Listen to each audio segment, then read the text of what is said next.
అధ్యక్షుడైన రోజు నుంచి మన కార్యకర్తలకి అండగా, నాయకులకి అండగా, ఎక్కడ ఏ విషయం అవసరమన్నా కూడా పరిగెత్తుకుంటూ వచ్చి మనకి అండగా నిలబడుతున్నాడు.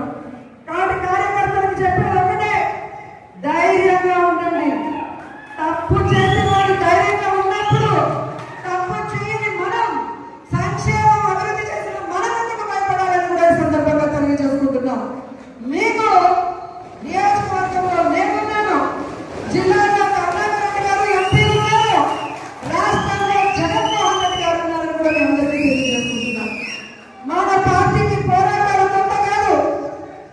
మన పార్టీ పోరాటంలో నుంచి పుట్టిన పార్టీ, ప్రజల కోసం పుట్టిన పార్టీ. ఈ రాష్ట్రాన్ని అభివృద్ధి చేయాలి అని ఏ కలనైతే వైఎస్ఆర్ గారు కన్నారో వాటన్నింటినీ కూడా 60-70 సంవత్సరాలు ఈ ప్రజలకు అందుబాటులోకి రావాలి అని పార్టీ పెట్టి మీకోసమే ముందుకు నడిచిన జగనన్న పార్టీ, ప్రజల పార్టీ, మన పార్టీ. ఎందుకు నేను ఇంతగా చెప్తున్నానంటే, ఈరోజు జగనన్న అనుకున్నవన్నీ సాధించాడు. ఆయన బిజినెస్ మ్యాన్ గా సక్సెస్ఫుల్, ఆయన ఫ్యామిలీ మ్యాన్ గా సక్సెస్ఫుల్, ఆయన సీఎం గా సక్సెస్ఫుల్. ఇంకేం అవసరం ఉంది? కానీ రాష్ట్రంలో కూటమి ప్రభుత్వం వచ్చిన తర్వాత వాళ్ళు చేస్తున్న అరాచకాలు, విధ్వంసాలు చూసి మనని నమ్మిన కార్యకర్తల్ని మనం కాపాడుకోవాలి, మన కోట్లేసిన ప్రజలకు మనం అండగా నిలబడాలన్న చిత్తశుద్ధితో ఆ రోజు నుంచి ఈ రోజు వరకు పని చేసుకుంటూనే వెళ్తున్నారు. అలాంటి వ్యక్తి కోసం మనం పని చేయాలన్నా మరి ఎవడో కేసు పెడతాడని ఒకడు, ఎవడో జైల్లో పెడతాడని ఒకడు ఉద్యోగం తీసేస్తాడని ఒకడు ఇలా భయపెడుతూ మనని ఇంట్లో కూర్చోబెట్టాలనుకుంటున్న కూటమి ప్రభుత్వానికి మనం చెప్పాల్సింది ఒకటే, నువ్వు కేసు పెడతావా పెట్టా, జైల్లో పెట్టా,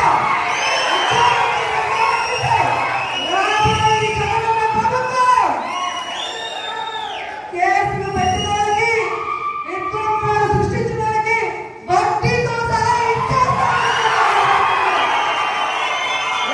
ఉద్యోగాలు పోయిన వాళ్ళందరికీ కూడా గుడ్ బుక్ లో పేర్లు వేసి వాళ్ళకు ఉద్యోగాలు వస్తాయి. ఎవరైతే ప్రభుత్వంలో ఇబ్బంది పడ్డారో ఆ ఇబ్బందుల నుంచి వాళ్ళకి బయటపడేసి వాళ్ళకి ఫస్ట్ ప్రయారిటీ ఇస్తామని కూడా ఈ సందర్భంగా తెలియజేసుకుంటున్నాం. ఇప్పటికే జగన్మోహన్ రెడ్డి గారు ప్రకటించిన విధంగా రైతులకి అండగా రాష్ట్ర వ్యాప్తంగా మొన్ననే పోరాటం జరిగింది. రేపు ఈ విద్యుత్ బిల్లుల పెంపు మీద రాష్ట్ర వ్యాప్తంగా నియోజకాల వారీగా ఉద్యమం జరుగుతుంది. అందరూ కూడా వచ్చి ఆ ఉద్యమంలో పాల్గొనాలి అని కూడా ఈ సందర్భంగా తెలియజేసుకుంటున్నారు. అలాగే జనవరి 3వ తేదీ విద్యార్థుల కోసం ఫీజు రింబర్స్మెంట్ కోసం జగనన్న పిలుపునిచ్చాడు. అందులో కూడా మనం అందరం పాల్గొనాలి, ఈ ప్రభుత్వానికి బుద్ధి చెప్పాలని కూడా ఈ సందర్భంగా తెలియజేసుకుంటున్నాను. ఎందుకంటే మనం సైలెంట్ గా ఉంటే పచ్చ ఛానల్లో అబద్ధాలు చెప్పడం తప్ప ఇంకోటి చేయదు. ప్రజలు ఎలా ఇబ్బంది పడుతున్నారు, విద్యార్థులు ఎలా మోసపోయారు, మహిళలు ఎలా కన్నీళ్లు పెడుతున్నారో రాష్ట్రం అంతా తెలియాలి. ఒక ఉద్యమంగా ఈ కూటమి ప్రభుత్వాన్ని ముంచేయాలని కూడా ఈ సందర్భంగా తెలియజేస్తున్నారు.